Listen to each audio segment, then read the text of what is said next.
Alright guys, let's talk about how to significantly boost your damage, your DPS, as well as getting insane amount of free defense in Season 2 of Diablo 4. So, with, of course, the newer update to crit and vulnerable damage, a very frequently asked question that I get, Slaydra, is crit and vulnerable completely useless for my build? And the answer is, well, I gotta see your build. I gotta see your Paragon nodes. There are a lot of things to factor in. So normally, back in Season 0 and Season 1, I would always tell you guys, crit and vulnerable, you gotta get those damage because those are multipliers. So I'll kind of explain what a multiplier is, but I first off want to go over when is crit and when is vulnerable still good to actually get. The reason why that they could be considered bad is because they're just straight up additive, and what that means is they're just going to add into basically one bucket versus getting multiplied, and you're going to get way more damage if you get things that are multiplicative versus additive. So starting right off, let's go over a case where it'd be much better to actually get something else instead of maybe vulnerable or crit, or maybe you may want to scale something else. So for example, we're just going to use the rogue here. We'll use sorceress as an example here in a moment as well. But for example, there is newer changes to the passives. I really recommend a lot of you guys to check out your classes key passives at the end. A lot of these got insane multipliers. Barbarian got one as well, and it really comes down to reading your skills because some of them have actually changed. Even though you might be very familiar with one sort of passive, it could have actually changed. So for example, Victimize over here has this dealing direct damage to a vulnerable enemy, has this chance for an explosion, right? Now after the first little section of it, there's another section where it says Victimizes damage is increased by 120x of your vulnerable damage bonus, meaning that it takes your vulnerable damage and will factor that into the final number here. So in this case, getting vulnerable damage is still going to be good because you are getting that massive amount of bonus. Now what they've done is they made it so vulnerable damage will always just give you 20x multiplicative, and crit will always give you, if it lands, 50 multiplicative. Now the thing is where would crit actually be bad? Now, if your character does not have 100% crit chance, that additive damage on crit basically becomes useless if you literally don't crit. And on the majority of builds, you will have about 50-ish% crit. Sure, there are some builds that can actually get 100% crit, like the build that I am building will have 100% chance to crit. So getting all of the additive crit damage won't really matter if it's additive crit damage or let's say fire damage, poison damage, whatever the case may be for your build. It's very important to actually factor that in because if you don't have 100% crit is really bad. But most builds will actually have 100% uptime on vulnerability. Now, where could one area be better than getting one set of additive damage? Because there's a whole list of additive damage that's in the game. That's like damage to slowed, chilled, frozen, whatever. These all get into one damage bucket anyways. Now, there are other passives like, for example, on the rogue, close quarters combat is one of the newer best things in the entire game, where if you start scaling what's called crowd damage versus crowd controlled, you will actually get another multiplicative bonus. So this could be something that you want to scale. Normally, it's not something that you'd want to scale on your character. However, this is a massive bonus because it's multiplicative. Now, also keep in mind, there are certain ones that won't be up 100% of the time. Like, for example, if you have damage to stunned enemies or frozen enemies, well, the enemies usually aren't always going to be in that state. And on top of that, you also have to factor in, what about the world boss? What about all the, uber bosses? These won't be essentially crowd controlled until you reach that stagger bar. Then they are affected by all crowd control. So if you're running a build that can delete things fast enough, you might as well just get more damage versus getting bonus damage to some sort of a condition. Again, crit is still another condition in the game where some people may not meet. And this is the most important thing. So now that we got that out of the way, I kind of want to mention mainly what are the good things to actually roll on your pieces of gear in this new season. So this also applies to your damage, your defenses, and it really depends on your build. So I'm sorry I can't give you like a direct answer. Get this on every single character, but in most cases, this is how you want to build your characters in Season 2. So for the most part, on your helmet, you usually want to have some sort of cooldown reduction, maximum life, and then to whatever resource that you're running, unless you're running, of course, a basic skill build. That's kind of what you want for most builds in your helmet category. You can also try to get maybe a resistance here or there in the helmet. Maybe you don't need cooldown, but getting maximum life and cooldown is in like 99% of builds for the helmet. Next up, in the chest piece, you actually want to try to get some sort of massive amount of damage reduction. You can also get some resistances. I have a very, very good video on resistances that will also link down below because it goes over mathematically how to get perfect resistance on every single class super easy. All you need to get is basically one roll of every single resistance, which means you can get one piece of gear, get 4 resistances, get one more piece of gear, and get one more, and then you're basically a-okay to go. Or you can split them and divide them, but for the most part, I'll just link that video if you are interested in doing resistances. You may want to get a resistance on your chest piece. 1 or 2 can be fine, but you're ideally looking for some sort of forms of damage reduction as well as getting maximum life on your chest piece. And then for our gloves, we're really looking to get that crit strike chance, we're looking to get the attack speed, and then ranks to whatever skill that you're using. And in the last slot, you can get lucky hit, you can get resource gen, you can get a lot of things in the last category, or you can get your main stat, whatever class that you're playing, like for example, if you're rogue, dexterity, barbarian, strength, you get the gist. That can be very good as well. Now, as far as the pants go, again, you definitely want life. Another super underrated stat that I gotta mention is getting dodge chance is really, really good. That just means you don't take any damage. It is fantastic to get some dodge chance. And now with boots. Now, normally penitent grooves were pretty much the best in slot for almost every single build, but with season 2, things have actually changed up. So now, what would you actually want on your boots? So we'll go ahead and just create some boots here. So ideally, this is kind of what you're looking for on boots. You actually want to try to get some resistances on your boots. Ideally, your boots always want to have movement speed. If your build does also need it, you can also add in having the resource cost reduction. So it'd be energy for the rogue, and then you can maybe get 2 resistances. If you want damage reduction while injured, that could be okay as well. But main thing to get is getting your resistances up. So if you want to get like 2 resistances here, 2 resistances somewhere else, and then 1 resistance somewhere else, and then you'll be a-okay and you'll get maximum resistance. But this is generally what a good pair of boots would look like. Or you can get triple res, and then you definitely want movement speed on your boots, unless you're playing some weird, like I'm only doing uber boss, rushes only, then you may not need movement speed, but for the most part, this is important.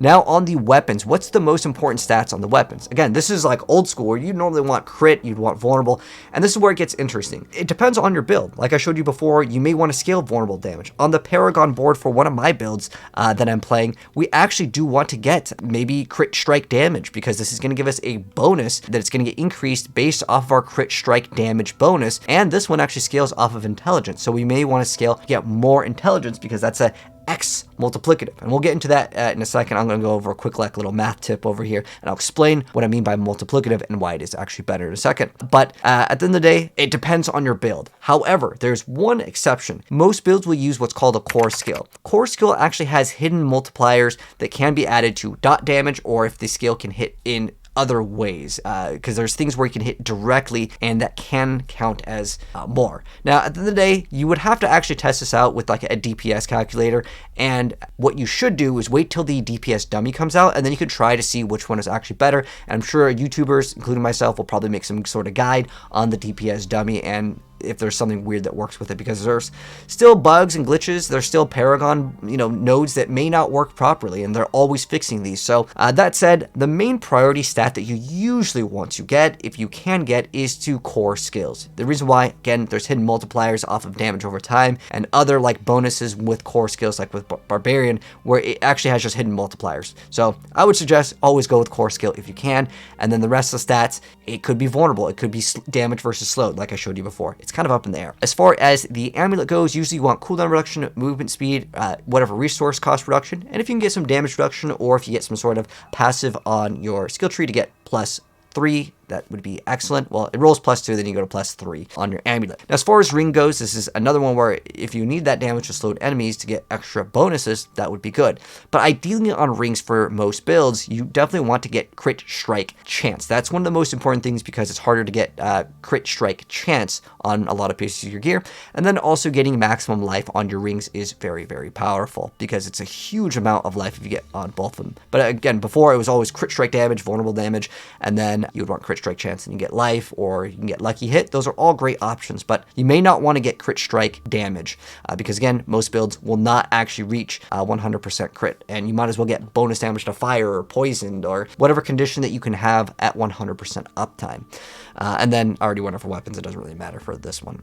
But I want to go over some other tips for you guys that can actually help out. So I do want to go over the Vamparic powers, but another thing I actually think is really good is going into the options, and this is a very important thing, is to explain multiplicative really quick. So if you go to the options menu, there is a setting for advanced tooltip, and that will show you the X. The X is the most important thing in the game, and we're going to kind of explain multiplicative damage really quick, a brief explanation. So this is on the Path of Exile forum. Someone's asking like this explanation of if you have 30% more damage multiplier and 50% more damage in Path of Exile is referred to the same thing as X damage in Diablo. And then they're like, my final damage is 195 of original 100%, right? So to math this out and to make sense of this and to explain why the X is much better in Diablo, like you see over here where it says the plus, this is a very like important picture here where it shows off that there is a plus and then there is an X. The X is the one that you want. To explain what he's talking about here is 30 damage over here is not the same as X 30 damage. So let's math that out so it makes more sense. And this is a simple damage bucket. It can get way more complex. The more multipliers you have in separate damage buckets, it's better.